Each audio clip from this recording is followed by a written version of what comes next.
It's been a while since I've done a sword cleaning video, so today we're going to clean not exactly a sword, but in a previous video we left the tang unfinished here. If you remember, and if you hadn't seen the video, you might be interested in watching it. I removed the grip, which was damaged, and we found a rather rusty tang underneath. So this definitely needs cleaning before I actually go and close it up with a new grip. So we're going to give it at least an initial clean, because then I'll have to figure out what's going on underneath the pommel too. I want to figure out a way to be able to clean there as well. But today we're going to clean a 17th century sword tang. So join me and let's see what happens. Oh, and of course, let's not forget, the pieces of the grip are still intact. I have to remove the remaining tape that was on them, but I'm not going to bore you with this part. I'll just show you once it's clean.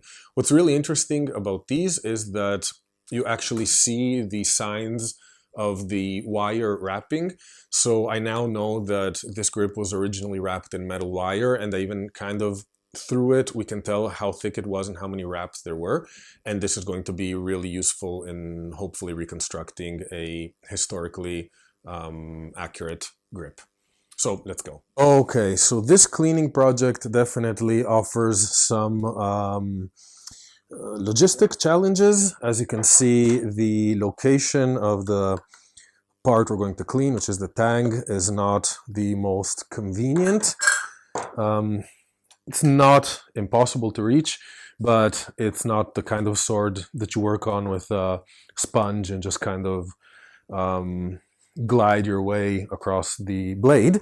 So what we're going to do here is use some of the trusty Autosol with a toothbrush. So this should hopefully get at least the initial part of the job done. Here is the remains of the grip. As you can see from our previous cleanup video, a lot of the, you can maybe see the wood here. Let's see if it gets in focus. Yeah, so as I was saying, you can see the indentations on the wood, like the signs of where the metal wire wrapped around. So this is definitely a later addition, so we can actually remove it.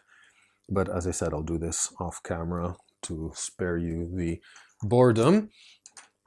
What we're going to do now, hopefully, will be a little more interesting. So I have my toothbrush. Let's get things in focus, if we can. There we go. And get to work.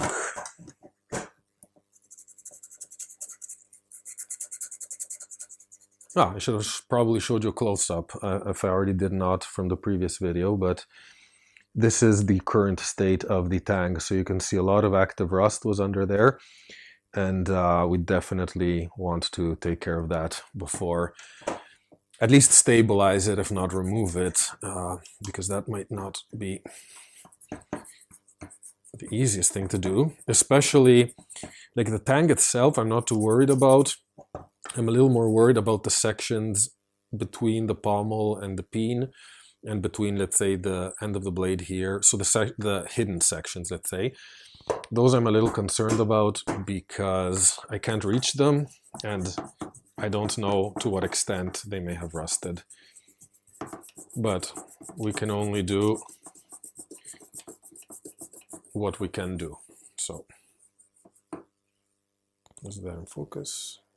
Hopefully.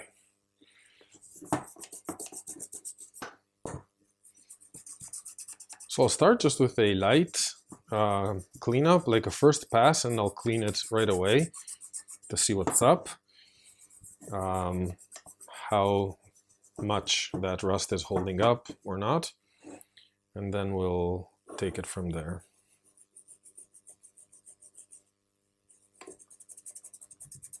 Okay, so we'll take a quick look at the tang after this first few seconds of cleaning, and just get a look at whether or not we still have active rust there.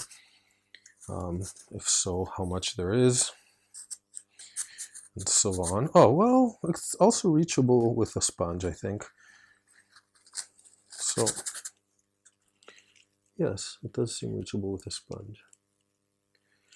I do not see any inscriptions or anything, just at this first cursory view.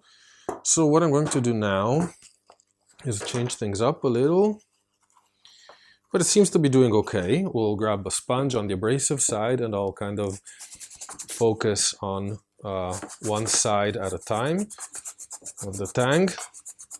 Now obviously this is probably heresy to any Japanese sword collector, but that rust was active, so it's not something I was comfortable keeping.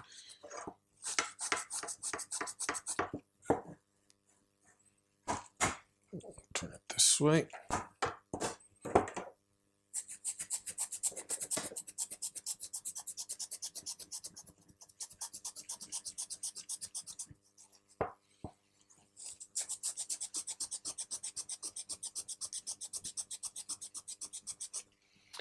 So I'll spare you the bulk of the work here. What I'm planning to do is continue a little bit with the sponge, with the toothbrush, with different sides of the sponge, just kind of get work my way until I'm certain there is no more active rust, and then I'll get back to you. Okay, so after a bit of cleaning, we're currently at the stage where I think we're kind of close to at least having removed the rust from the visible areas. I still am a little bit not concerned. I mean, I'll make sure oil drips down in here and up here, so at least it kind of creates a bit of a air-free environment. But I don't know that that is the, say, perfect solution, but it is what we can do at the moment. And here's what we have right now. So, at the current stage, this is the tang. Let me get it in focus. So, yeah, I don't see a lot of active rust anymore, but it's also damp now. Not damp, but the color from the autosol is kind of messing things up, so I'll let it kind of sit a little before I do anything to it. Well, we'll oil it, of course. But yeah, I don't see any marks whatsoever, so that's a bit of a disappointment for sure.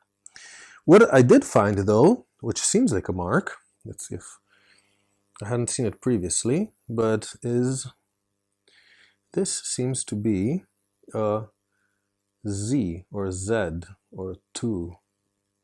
I may be imagining things, but it clearly looks like a letter or a number to me there. So,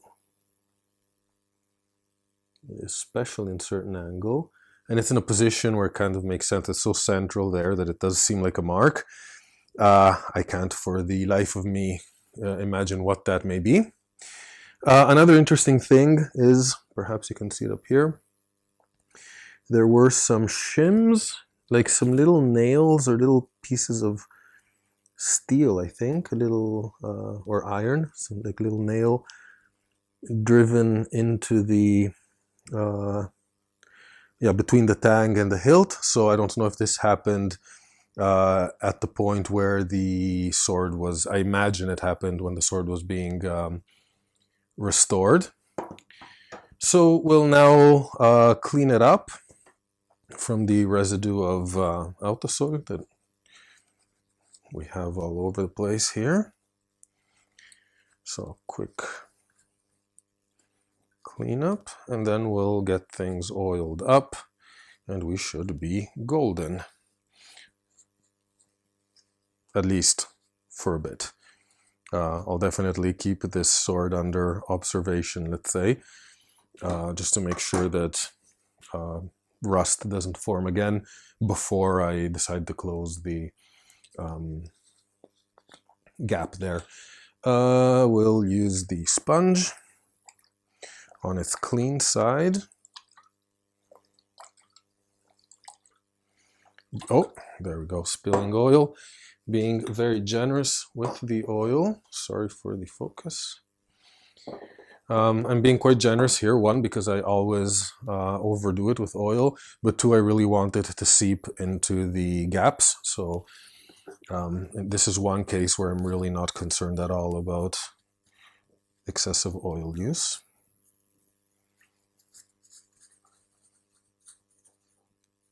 So there we go, pressing it into the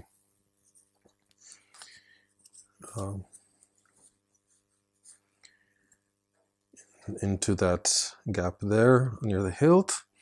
And now we're going to do the same down at the tang, so, I mean down at the pommel. So we go, just kind of press that there so excess oil drips in. And this is, I mean, this is the best I can do without removing the peen. You can dry that excess off. And I'll let it sit here a little bit. And yeah, and this is phase, I'm not sure what phase this is.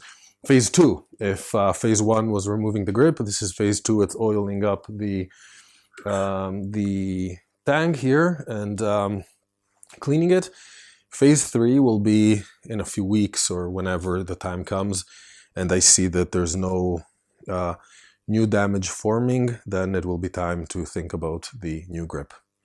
So I hope you enjoyed this video, and I'll see you soon in the next one. Bye!